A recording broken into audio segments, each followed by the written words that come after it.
아시겠죠? 그래서 요거하고 좀 구별하셔야 되는데 요거는 아까 내가 벌어들이는 월 소득에서 금융자산 금융자산이 내가 벌어들이는 월 소득이 몇 배가 되냐 이건 비상자금에 대한 거였고 요거는 우리가 유동성에 대한 거예요. 내 자산 중에서 지금 현금 이때 금융자산인 건 현금화할 수 있다는 뜻이 되니까 내가 현금화할 수 있는 자산이 얼마나 되냐 그래서 이걸 유동성 지표라고 합니다. 그래서 요 유동성 지표 좀 기억해 주세요. 그래서 아까 그 비상자금 지표랑 구별하셔야 됩니다, 여러분. 되셨죠? 예, 이렇게 해서 우리가 안정성과 성장성에 대한 거를 살펴봤습니다. 자, 다음 노인 가계 재무 설계로 가겠습니다. 왜 갑자기 노인 가계 재무 설계로 가냐면요. 실제로 여러분들이 이제 현업에서 상담해야 되는 분들은 나이가 상당히 좀 있으신 분들입니다. 예, 그렇죠. 이런 뭐 랩 어카운트라든지 FP의 도움을 받으셔야 되는 분들은 좀 어느 정도 생활에 여유가 있으신 분들이죠. 그래서 이 반드시 노인 가계에 대한 재무 설계가 돼야 됩니다. 그럼 한번 볼게요. 첫 번째, 재무 목표와 필요 금액 산정. 기본적인 생활자금은 노부부 생활비에다 남편 사망 후에 부인 생활비가 들어갈 텐데 노부부 생활비는 월 생활비에다가 곱하기 12개월을 하고 그 다음에 거기에다 다시 정년 후에 평균 기대 여명. 자, 평균 기대 여명이라는 게 뭐냐면 일반적으로요. 일반적으로 몇 년까지 살 수 있다라는 거예요. 예, 그거를 곱해주면 되고요. 그 다음에 부인의 생활비는 월 생활비에다가 12개월 그리고 남편 사망 후에 평균 기대 여명입니다. 특히 이제 우리나라 같은 경우에는 그 남편과 부인 중에서 부인이 더 오래 살죠. 남편이 죽고 난 다음에도 부인의 생활비가 있어야 되기 때문에 그런 걸 고려한 개념이 되겠습니다. 그리고 그 밖에 우리가 기본적인 지금 우리가 공식을 만든 건 기본적인 생활자금이요. 그 다음에 의료비, 긴급 예비자금, 그 다음에 자녀 교육 이런 것들이 추가적으로 있어야 되겠다. 자, 필요자금 조달 및 평가 됐고요. 노인 가계를 위한 포트폴리오 작성 여기가 중요합니다, 여러분. 자, 여기가 중요합니다. 우선 그 자산 운영처의 결정 원칙 보세요. 그 2번의 결정 원칙. 자, 여기다가 밑줄 쫙 긋고 한번 보겠습니다. 첫째, 자산을 증식시키는 거 노후에 위험합니다. 그거보다는 소득을 안정적으로 창출하는 주목적입니다. 즉, 예를 들면은 주식 투자보다는 상가 임대가 낫다 이거예요. 아시겠죠? 안정적으로 소득이 창출되는 것이 큰 수익을 노리는 것보다 낫다. 인플레이션 상황에서 자산의 가치를 보호할 수 있어야 된다. 그 다음에 투자와 상속에 대한 계획, 예를 들어 주식 투자를 한다든지 상속을 계획하는 것은 여유 자금이 충분하지 않을 때는 굳이 할 필요가 없다라는 거죠. 그래서 요거 기억하시고요. 그 다음 퇴직 후 자산관리 운영 지침 갑니다. 안정성을 고려하라 별표요. 예, 그래서 안정성이 결국 결정 원칙과 다 연결되는 겁니다. 안정성이 제일 중요하다. 안정성을 높여라. 주식 투자하지 마라. 사금융, 뭐 저런 사채업 이런 거 하지 마라. 그 다음에 변동금리보다는 확정금리나 실세 연동형 금리를 택해라.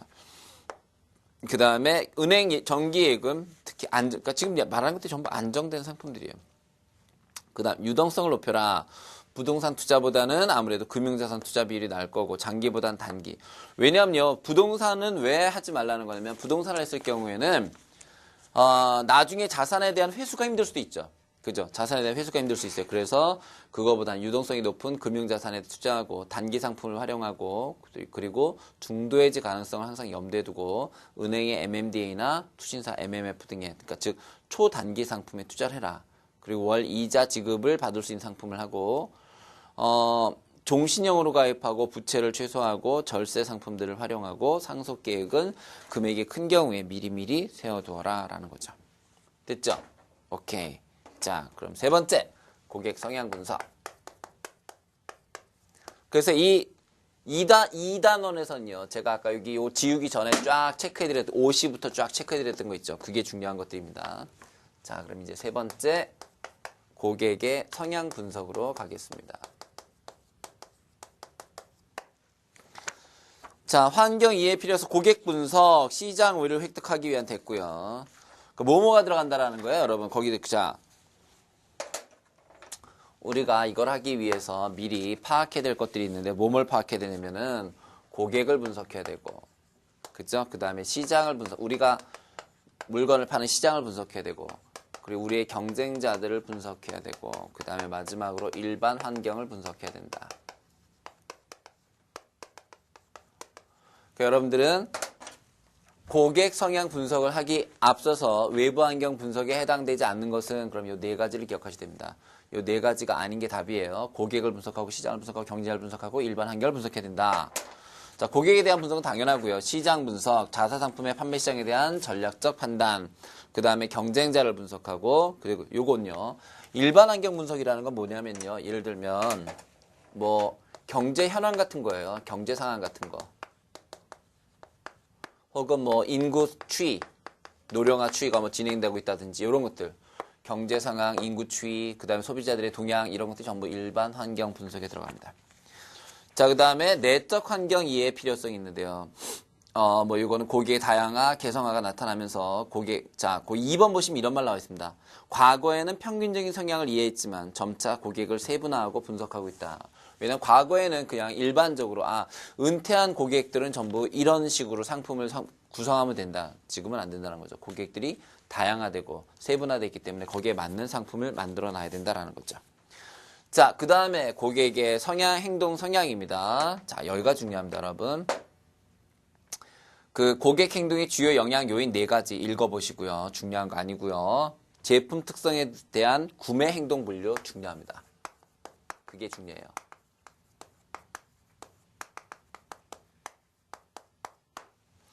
자, 구매 행동 분류 중요합니다.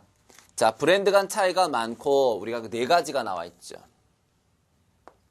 우리가 이렇게 4가지가 나와 있잖아요. 그래서 여기는 신중하다. 그 다음에 여기는 다양성을 추구한다. 그 다음에 여기는 불협화음을 감소시킨다. 그 다음에 여기 습관적으로 구매한다 그랬는데 이게 어떻게 나온 건지 여러분 이거 이해하셔야 돼요. 설명해 드릴게요. 우선 이게 신중하다는 게 뭐냐면요. 브랜드 간 차이가 많고 그 다음에 관여가 높을 때 무슨 말이냐면요. 내가 만약에 노트북을 사야 되는데 노트북에서 있잖아요. 삼성 노트북하고 뭐 그 다음에 뭐 저기 이름도 없는 이상한 노트북 간의 브랜드 간의 차이가 크다고 합시다. 실제로 별로 크지 않죠. 근데 어쨌든 크다고 합시다. 아무래도 근데 정말 뭐 브랜드가 좋긴 하더라고요. 자, 그러면 고급 메이커하고 그렇지 않은 브랜드 사이에 브랜드 간의 차이, 상품의 그 질의 차이가 크다고 합시다. 자, 그리고 내가 관여하는 게 높다면 난 어떻게 할 것이다? 신중하게 구매를 할 것이라는 거죠. 노트북 그렇게 하잖아요. 그죠? 자, 그런데 내가 관여하는 게 되게 큰데 문제는 뭐냐면 브랜드 간의 차이가 적다. 즉, 뭐 여기서 사도 되고 저기서 사도 된다. 그러면 어떻게 하는 게 좋아요? 그렇죠. 브랜드 간의 차이가 적다면 가능하면 사이가 나빠지지 않게. 예, 그러니까 이 편의점에 사도 되고, 그러니까 예를 들어서 뭐 똑같은 상품을 A 증권사에서도 팔고 B 증권사에서도 파는데 A 증권사에는 내 친척이 있다. 그럼 어떻게 하라는 얘기예요? 그냥 친척 걸 사서 불협 나올 수 있는 거를 감소시켜라. 그 얘기예요. 그 다음에 세 번째는 브랜드 간의 차이가 많은데 내가 별로 관여할 수 있는 게 없다면 그냥 차라리 여러 가지 삼성 거 샀다가 LG 거 샀다가 여러 가지 사보라는 거고요. 그 다음에 뭐 브랜드 간의 차이도 없고 내가 뭐 굳이 내 의사결정력이 그렇게 크지 않다면 그냥 습관적으로 구매를 하면 된다 이거죠. 그래서 이 4가지 잘 기억하시기 바랍니다. 구매행동 분류 자주 나옵니다. 자, 그 다음 금융기관의 고객 세분화로 들어가 보도록 하죠. 금융기관의 고객 세분화. 자, 금융기관의 고객 세분화의 이점, 고객의 특성을 보다 정확하게 파악하자. 뭐 경쟁적 우위에 있는 고객계층을 유치하자 됐고요. 자, 그 다음에 거기 보시면 사전적 고객 정보에 의한 세분화와 사후적 고객 정보에 의한 세분화인데 사전적 고객 정보라는 건 아직 우리 고객이 되지 않았을 때 고객을 분류하는 거예요. 그러니까 우리가 고객의 데이터베이스를 가지고 이런 사람들은 우리 고객이 될 수 있겠다라고 나누는 게 바로 사전적 고객 정보에 의한 세분화고요. 그 다음에 사후적 고객 정보에 의한 세분화하는 것은 기존 고객을 대상으로 고객 유형을 파악해 보는 것을 말합니다. 그렇죠? 그래서 기존에 우리 고객으로 돼 있는 분들을 파악하는 게 바로 사후적 고객 정보에 의한 세분화입니다. 자, 그 다음 고객 세분화 그거 중요합니다, 여러분. 그거요.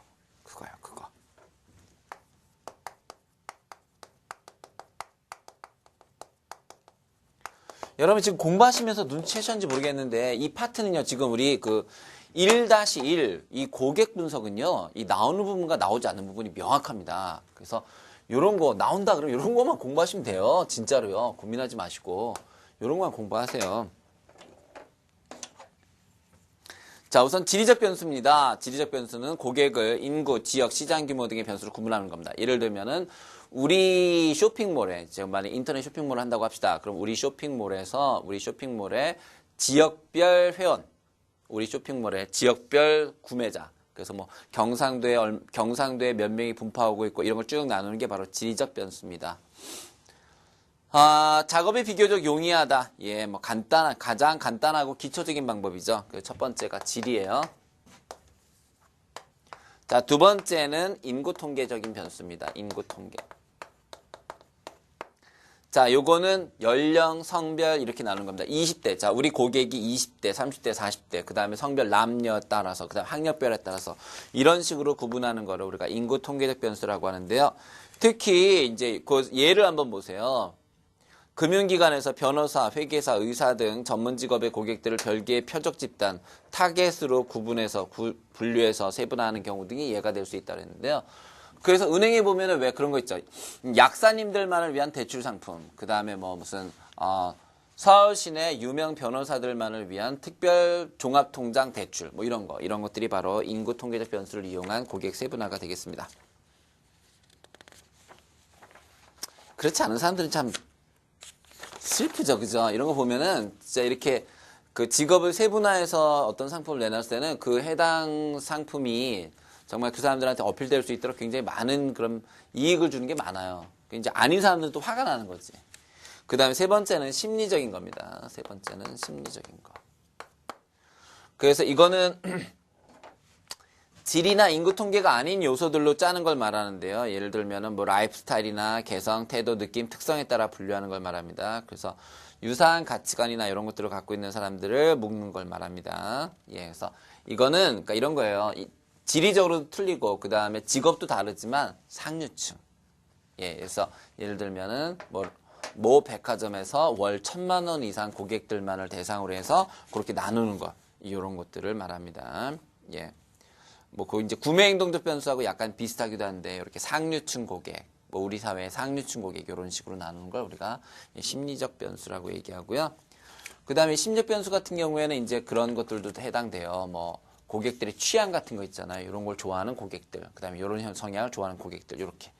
그 다음 구매 행동적 변수라는 건 과거의 경험이, 그러니까 이 고객이 과거에 우리 상품을 어떤 걸 구매하셨나, 그런 걸 통해서, 요런 MMF를 주로 투자하시는 고객분들, 그 다음에 뭐 무슨 ELS에 투자하는 고객들, 이렇게 구분하는 걸 구매 행동적 변수라고 얘기합니다. 그 다음 추구 효익 변수라는 것은 제품 사용으로 인해서 얻게 되는 혜택을 기준으로 분류하는 걸 말하고요. 그 다음에 가치 기준 변수라는 것은 추구하는 가치나 기대하는 혜택 같은 걸 기준으로 하는 게 우리가 가치 기준 변수가 되겠습니다. 예. 그래서 중요한 거는 지리, 인구 통계, 요거 두 개가 중요한 거예요. 그 다음에 구매 행동적 변수 정도 알아두시고요. 자, 이제 고지객 만족으로 가도록 하겠습니다.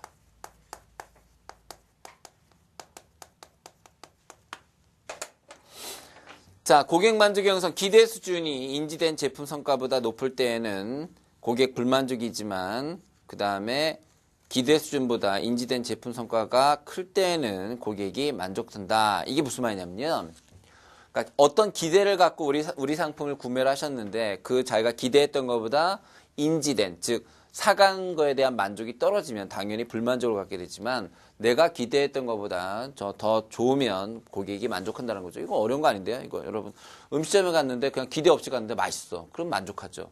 완전 기대하고 갔는데 TV에 나온 집이라서 완전 기대하고 갔는데 맛없어. 그럼 불만족스럽잖아요. 그거예요.